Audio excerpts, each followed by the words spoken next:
sallallahu alaihi wasallam sunnah al-umum dan kitab al-imam Bukhari wa Rasulullah subhanahu wa ta'ala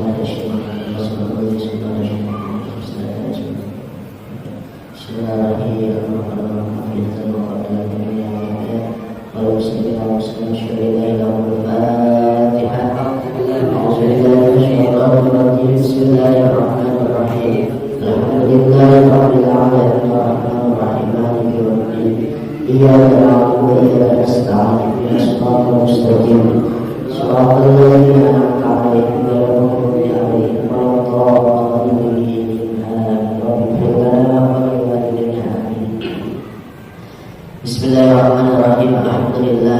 Alhamdulillah wa nasta'inuhu wa nastaghfiruh wa na'udzu billahi min shururi anfusina wa min sayyiati a'malina.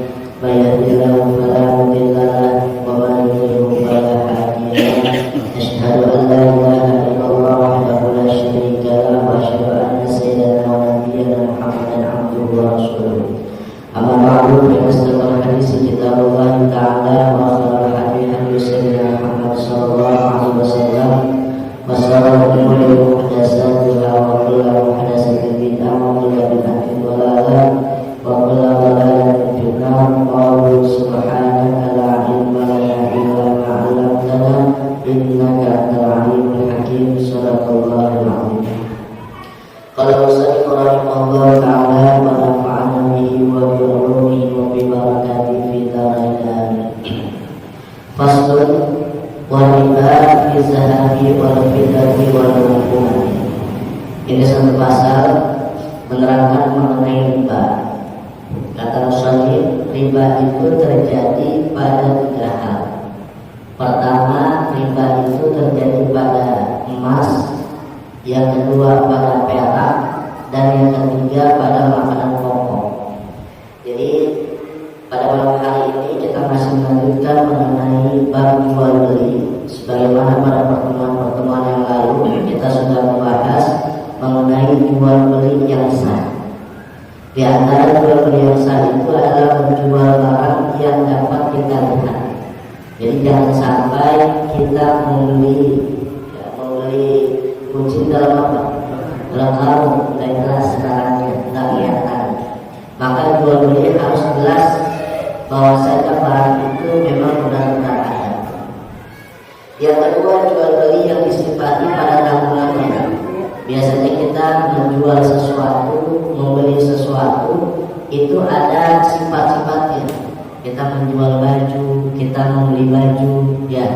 Kalau itu memang tersifati, maka sah. Ada jual beli yang tidak diperbolehkan, yakni jual beli sesuatu yang enggak ada. Barangnya enggak ada, kita jual. Bisa jadi bukan barang kita, barang siapa? Orang lain. Aku uang kita, itu barang kita. Sekarang kita masuk ke dalam pembahasan riba. Riba secara bahasa az-ziyadah, ada nilai tambah, sehingga segala sesuatu yang memiliki nilai tambah secara bahasa termasuk riba. Sedangkan secara syar'i, riba itu adalah muqabalatu iwadin bi akhar, menukar sesuatu dengan diganti yang lain. Tapi pergantian itu enggak diketahui, itu ukurannya, kadarnya enggak diketahui, baik pada waktu akad ataupun kadarnya itu tidak diketahui ketika waktunya tempo. Tempo itu diapain? Dihutangin. Maka inilah yang kita jangan sampai berada, khususnya dalam kita bermuamalah, yang namanya riba.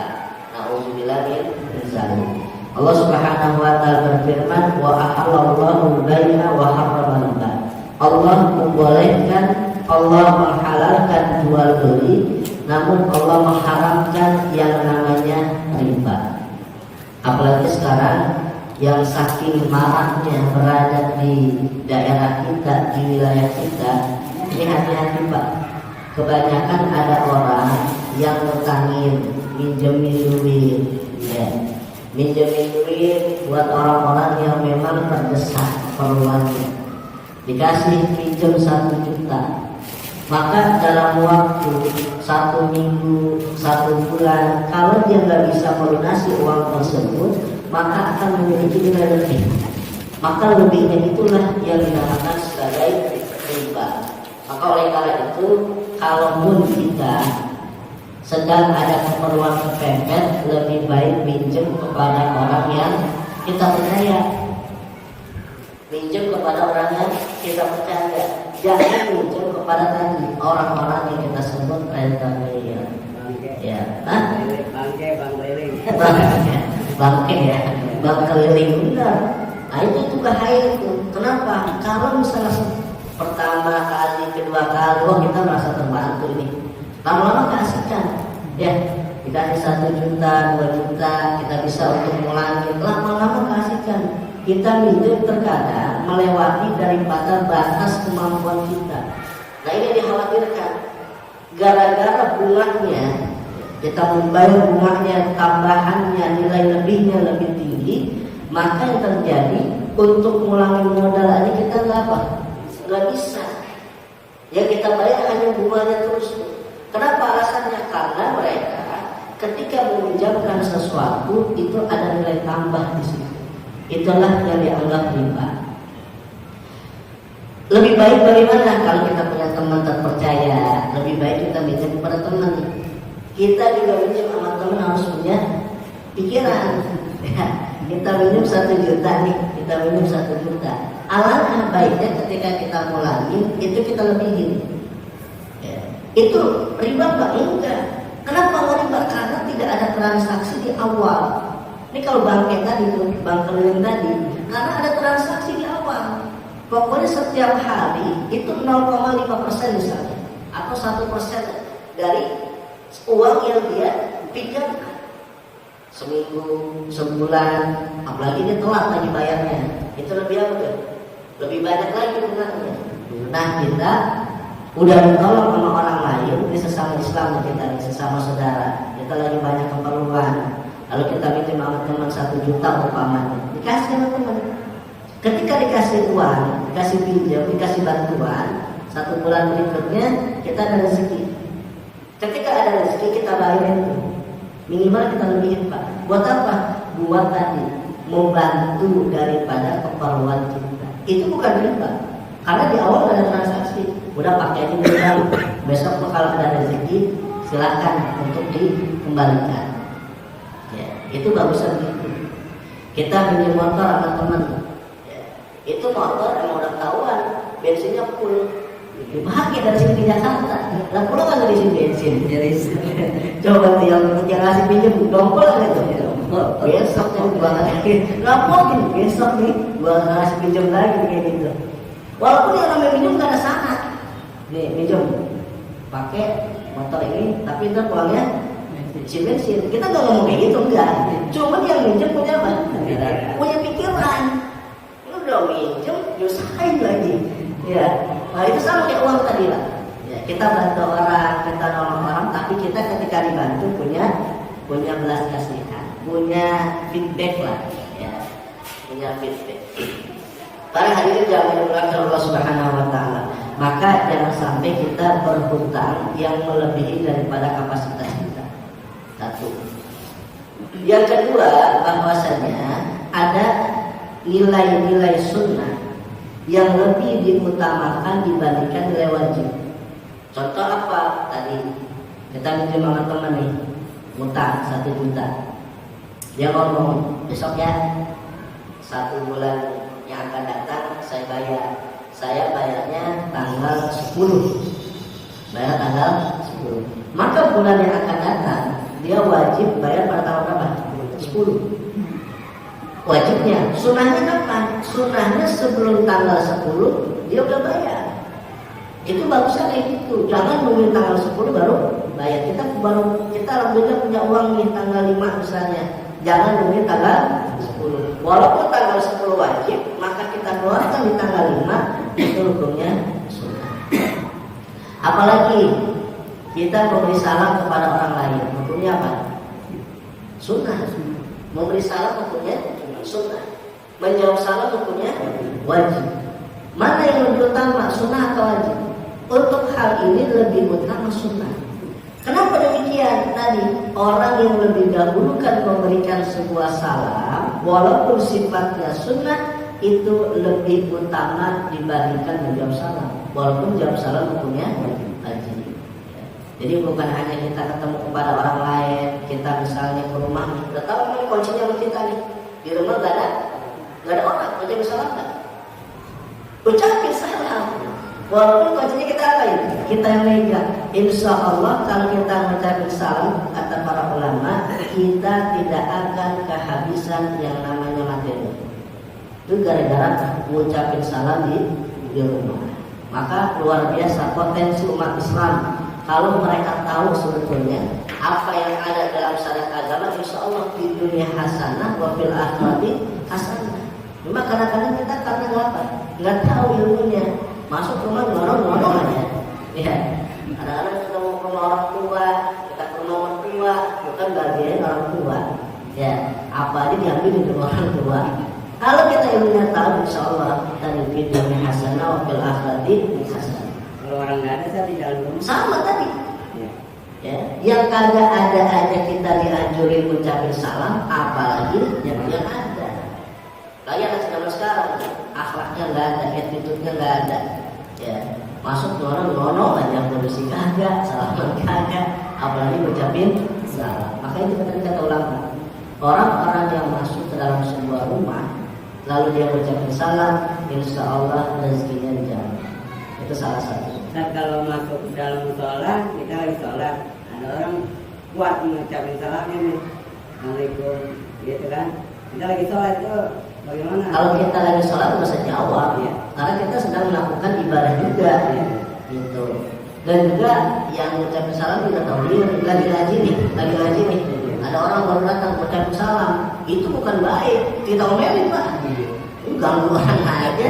Dan dia mengucapinnya punya apa?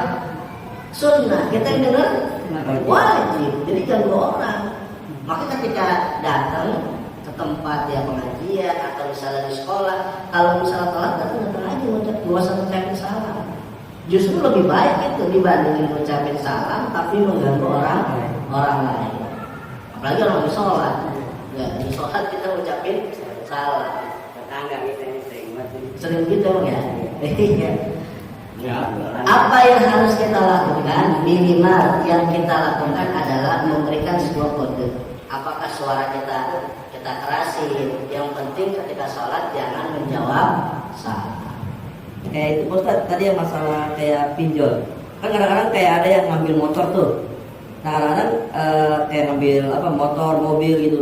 Nah itu kadang-kadang dia telat. Kadang-kadang itu sama sama pihak jalan itu kadang-kadang main ambil paksa gitu di jalanan. Nah itu bagaimana itu Ustaz? Makanya tadi, jadi kita baik itu meminjam ya kepada pinjol atau kepada bank keliling tadi, itu harus jelas transaksinya. Ya, berapa persen dari uang yang dipinjamkan. Yang kedua, konsekuensinya seperti apa? Kalau misalnya tidak sanggup untuk membayar. Jangan sampai kita minjem uang atau kita membeli motor dengan sistemnya tadi kredit, ya. Namun ketika 1 bulan kita belum sempat membayar ditarik. Biasanya kalau jalan resmi nggak begitu. Jalan resmi itu biasanya kalau udah 3 bulan lebih baru ditarik. Tapi kalau baru 1 bulan, 2 bulan, paling hanya ada sebuah surat teguran bahwasanya konsumen wajib untuk menyelesaikan administrasinya. Tapi kalau lebih dari itu bisa jadi tadi ada orang yang memang mengambil secara paksa. Nah itu harus jelas tuh transaksinya. Kalau selama ini kita beli motor, beli kendaraan dengan tadi ya, dengan di jalan resmi itu insya Allah jelas. Ini kan masalah tadi tuh orang-orang yang ada di bank keliling, orang-orang rentenir, ya pinjol sekarang dengan adanya kemajuan zaman. Dulu zaman Nabi ada pinjol, nggak ada zaman pinjol HP nggak ada. Jangan kan pinjol HP nggak ada. Maka oleh karena itu ini perlu untuk kita memberikan edukasi, memberikan pendidikan. Hati-hati dalam kita melakukan dan uang sekarang Pak. Kita tidak ngomong yes doang, iya itu langsung kirim uang. KTP disertakan kita ngirim nomor rekening, transfer dari mereka. Tinggal bulan aja deh kita mikirin. Gitu. Nah itu nanti kita lihat, kita bahas ya. Kita masuk dulu bahwasanya wala yajuzu bai'u zahabi bizahabi wal fiddati kadzalika illa mutamassilan naqdan. Enggak boleh jual emas dengan emas. Jadi kalau misalnya kita punya emas nih, kita punya emas 7 gram emas, kita jual ya, kita jual atau kita ganti dengan emas yang 10 gram, itu nggak boleh ya, nggak boleh. Jadi kalau kita menjual emas dengan yang sama, kalau 10 gram ya 10 gram. Jadi yang namanya riba itu artinya barter, menukar sesuatu dengan sesuatu tetapi ada nilai tambah. Nah nilai tambah ini yang apa nih? Yang menjadi riba. Bagaimana kalau kita punya emas, kita tukar sama inci, kebanyakan kan beda tuh. Kita punya 10 gram, kita tukar sama 10 gram, kita warin nggak? Warin. Kenapa kita warin? Bisa jadi emas yang ada dalam diri kita itu emasnya pudar-pudar, dipakai mulu, gitu. Apa? Justru ya kadar emasnya, sedangkan emas yang dibenci kan masih ada di mana? Etalase sampai memakai. Makanya wajar kalau kita punya 10 gram, kita tukar dengan 10 gram, tapi ada nilai tambah, itu aja. Ini karena terjadi di zaman Rasulullah, mereka dengan punya emas, ya, emasnya 10 gram, juga. Tapi penukaran itu justru ada nilai lebihnya, itu yang nggak boleh. Walau fiddah kadzalika, begitu juga perak ditukar dengan perak itu nggak boleh. Illa mutamassilan naqdan, kecuali ukurannya sama 10 gram dengan 10 gram. Dengan catatan harus secara kontan. Ini ada juga orang menukar emas dengan emas, tapi sama nih, kadarnya sama-sama 10 gram. Cuman dia ngomong, nih saya tukar emasnya 10 gram, dia pun tukar emasnya 10 gram. Ya. Kenapa dia tukar? Bisa jadi bosan, ya bosan pakai emas. Maka yang satu ngomongnya ntar ya emas saya bulan depan. Itu konten apa enggak? Maka itu pun terjadi riba.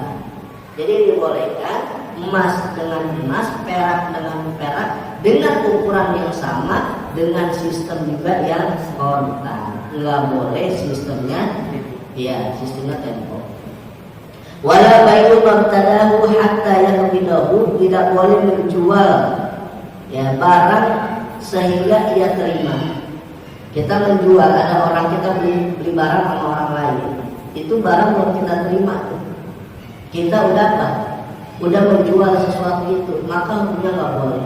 Bisa jadi barang yang kita beli nggak sesuai, beda dengan jual beli online.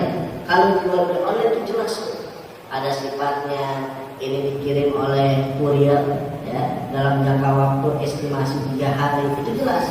Tapi kalau kita membeli barang tapi nggak jelas belum kita terima, barangnya nggak tahu ya, sifatnya nggak tahu, nah itu bisa tadi kita membeli sesuatu yang nggak jelas, maka hukumnya haram. Wala bai'ul lahmi bil hayawan, nggak boleh jual daging dengan hewan. Kemarin ada banyak kambing punya daging, salah kita kerja sampai 1 karung sudah daging. Lalu satu karung ini kita tukar ke pasar dengan seekor ayam misalnya, itu nggak boleh. Walaupun daging kambing lebih mahal, nggak boleh kemudian. Kenapa? Karena bukan satu jenis. Wa yajuzu bai'u zahab bil fiddah mutabadilan naqdan. Nah, kalau emas dengan perak kan beda tuh. Emas lebih mahal, perak lebih murah. Kita jual beli tuh, ada nilainya. Kalau misalnya emas 5 gram, berarti peraknya 10 gram. Ya, maka boleh. Apa alasannya? Karena emas lebih mahal. Emas lebih mahal. Maka itu boleh, walaupun ukurannya tidak sama. Nah, jadi yang perlu kita garis bawahi, yang namanya riba terjadi pertama emas, kedua perak. Sekarang yang ketiga, wa kadzalika al-mat'umatu la yajuzu bai'ul jinsi minha bi mislihi illa mutamassilan naqdan. Yang ketiga, berpotensi menjadi riba adalah makanan pokok. Kita nggak boleh menjual jenis dari makanan pokok kecuali dengan ukuran dan takaran yang sama. Beras kita, beras apa sih kita namanya? Sama beras Cianjur ya. Lebih bagus mana? Apa lele. Iya rojo lele ya. Kita punya beras rojo lele, lalu kita tukar. Makanya yang namanya riba itu nggak harus dengan uang ya. Jadi riba itu bisa jadi tadi barang, emas sama emas kan barang itu bukan nilai, perak sama perak, gitu kan. Nah ini sama, makan pokok demikian. Kita punya beras rojo lele, lalu kita tukar tuh dengan beras Cianjur, ya. Tapi literannya, misalnya rojo lele 5 liter, Cianjurnya itu sampai 7 liter. Atau dibalik, karena nggak usah Cianjur misalnya rojo lelenya 7 liter, Cianjurnya 5 liter, ada nilai lebih 2 liter sih. Maka 2 liter itulah yang dikatakan sebagai riba. Nggak boleh seperti itu. Wa yajuzu jinsi minha bi ghairi mutafadilan, dan nggak boleh juga menjual jenis yang memiliki ukuran berlebihan secara kontra tadi. Jadi kita nggak boleh menjual sesuatu yang memang khususnya makanan pokok itu secara berlebihan apabila ketika barang itu dijual ada nilai tambah.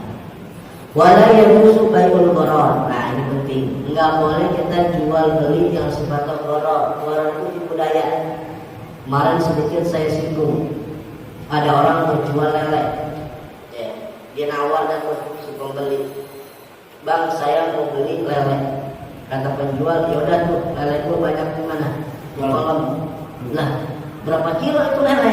Cuma kamu di mana? Di kolam. Nah itu nggak boleh jual beli kayak gitu. Orang dulu banyak kayak gitu nih. Udah main taksir aja. Ya, udah main taksir aja tuh. Lele gua di kolam berapa duit kek? Belum diapain? Belum ditimbang. Itu nggak boleh kayak gitu.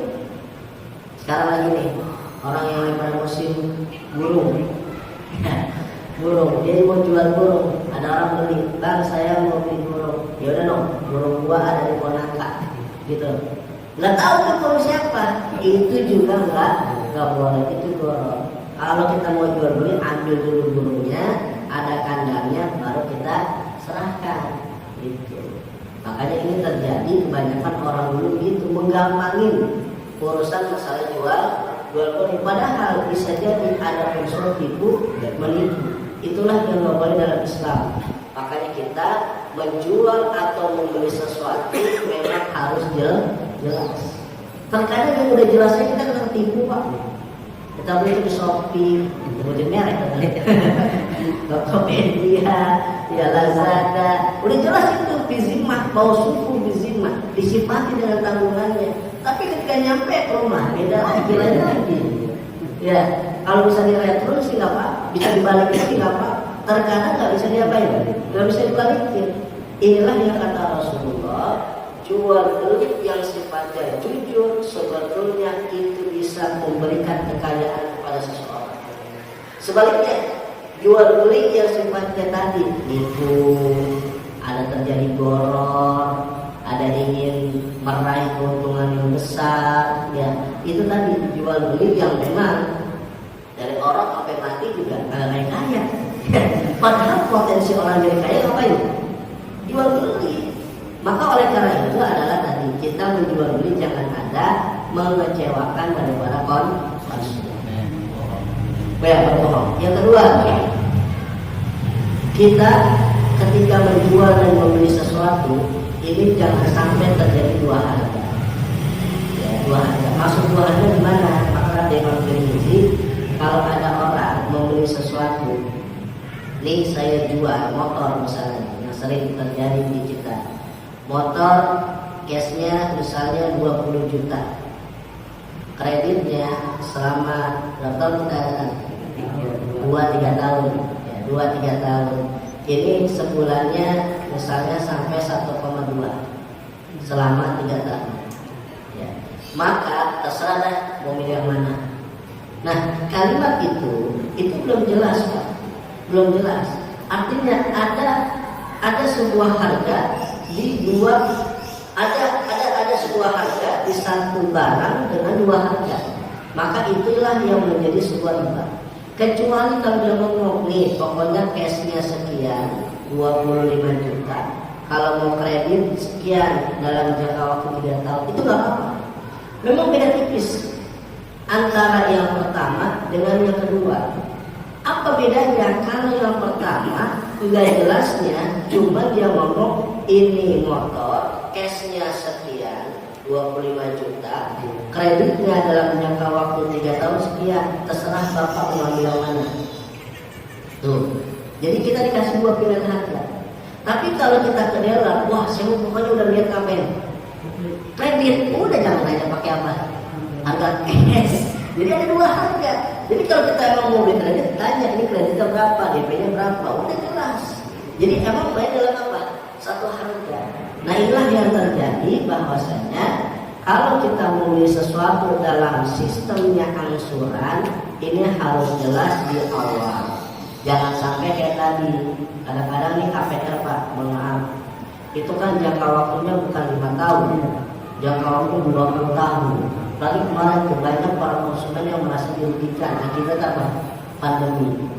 Memang mereka harus dibayar KPR selama dalam kondisi pandemi. Tapi ketika kondisi sudah normal lagi, itu angsuran jadi bengkak, ngonjak. Nah itu tadi tuh yang bisa merugikan dari pihak konsumen. Maka kita hati-hati dalam membeli barang ataupun menjual barang, khususnya barang-barang yang memang nominalnya sangat besar. Kalau di permen sih nggak apa-apa. Di permen, di baju, baju mama trader dulu. Ya setiap hari sekali bajunya beda-beda. Ya, insya Allah lah itu lah. Baik para bapak sekalian, sebelum saya lanjutkan ada yang ingin sampaikan? Saya pernah mendatangi satu bank BRI lah. Saya mau tertarik dengan produknya dia itu Pak Ustaz, kayak keliling gitu, program keliling kan. Nah tapi syaratnya kita nggak pinjam di situ Pak Ustaz, minjam dulu di bank itu. Nah, itu yang pertama. Terus yang kedua, sekarang kan apa leasing Pak Ustaz. Mulai dari panji aja bisa leasing kan. Ya kredit kan, kredit. Itu gimana, itu boleh apa tidak Ustaz? Pertama, ketika kita meminjam sesuatu ke bank itu pasti ada bunga. Ya ada lebih. Gak mungkin kita pinjam ke bank kita samain dengan kita pinjam ke teman kita. Ya, otomatis kita pinjam ke bank itu dengan nominal yang cukup besar. Kenapa demikian? Kalau kita pinjam ke teman kita dengan nominal yang besar dikasih, iya kan? Pasti kita akan pinjamnya kemana? Ke bank, 5 juta, 5. Kita minjem ke teman 5 juta, ya pasti ada ngasih lah buat belanja susah, apalagi ngasih kepada orang lain. Maka salah satu alternatifnya dia minjem ke bank. Di bank itu ada bunga. Nah, bunganya itulah yang menjadi sesuatu yang dinamakan sebagai riba. Kalaupun dia meminjamkan, kita enaknya nih sekarang ada yang namanya bank syariah. Ya, kalau bisa, kalaupun itu memang buat usaha kita, lebih baik kita menggunakan bank yang memiliki label syariah. Walaupun syariah itu kalau kita total justru lebih gede dibandingkan konvensional. Tapi kita jangan berpikir gitu. Kita berpikirnya pokoknya saya ngikutin sesuai dengan sistem Islam. Walaupun agak besar Pak dibandingkan bank konvensional. Biasanya tahu aja mau bisa lebih besar dia nilainya. Tapi kita lihat dengan begitu. Ya insya Allah yang namanya rezeki dengan kita niat yang ikhlas, niat yang benar, itu insya Allah bisa untuk mencicil itu. Ya, dibandingkan kita menggunakan bank konvensional yang memang jelas-jelas ada bunganya. Karena di bank syariah dia sisinya bukan bunga tapi mudharabah bagi hasil namanya. Ya bagi hasil. Walaupun bahasa diperhalus. Sebetulnya kalau bank benar-benar secara Islami enggak ada yang namanya tadi mengambil ya mengambil sebuah space ya, mengambil sebuah space yang sangat banyak. Itu yang pertama. Jadi usahakan kalau meminjam, pinjamlah ke bank yang memiliki label syariah. Kalaupun itu lebih besar dan justru misalnya lebih memberatkan kepada konsumen, ya udah itu tanggung jawab dari pihak bank karena dia yang menyelenggarakan sistem perbankan syariah. Nah yang kedua terkait kepada leasing, nah ini memang kenapa kita menggunakan leasing? Karena dari pihak produsen itu nggak mampu untuk membayar secara kredit, Pak. Contoh motor, apakah dia Toyota, apakah Toyota Honda, ya, Suzuki ataupun Yamaha, dealer. Ada orang mau beli ke dealer. Ini dari pihak dealer nggak mungkin ngasih uang secara apa? Secara cuma-cuma. Nggak mungkin dia mau ngasih, mau memberikan barang itu secara kredit. Dia maunya apa? Cash. Nah, kalau semua produsen barang tersebut dia memberikan secara tempo, secara kredit, itu pasti gulung tikar pada produsen. Makanya dia ngambil lagi yang namanya leasing. Apa tujuan leasing itu? Tujuan leasing itu adalah membayar cash kepada perusahaan tadi. Nah nanti sisanya antara leasing dengan konsumen, dengan pembeli. Nah itu yang terjadi tadi. Nah makanya sebetulnya itu tadi ada satu simbiosis mutualisme ya. Jadi dari pihak PT dia nggak mampu untuk memberikan yang namanya hutang, maka dia gandeng namanya leasing. Maka leasing inilah yang nanti akan melunasi barang tersebut, tinggal konsumen urusannya aman leasing gitu. Bagaimana hukumnya? Kalau memang jelas tadi, sekali lagi jangan sampai ada goror, itu insya Allah nggak kenapa. Tapi kalau tadi ada unsurnya goror, kayak tadi saya bilang KPR ditunda kemarin 2 tahun karena pandemi, setelah normal ternyata ada pemberitahuan, membengkak itu angsuran itu tuh yang memang menjadi sesuatu yang dipertanyakan.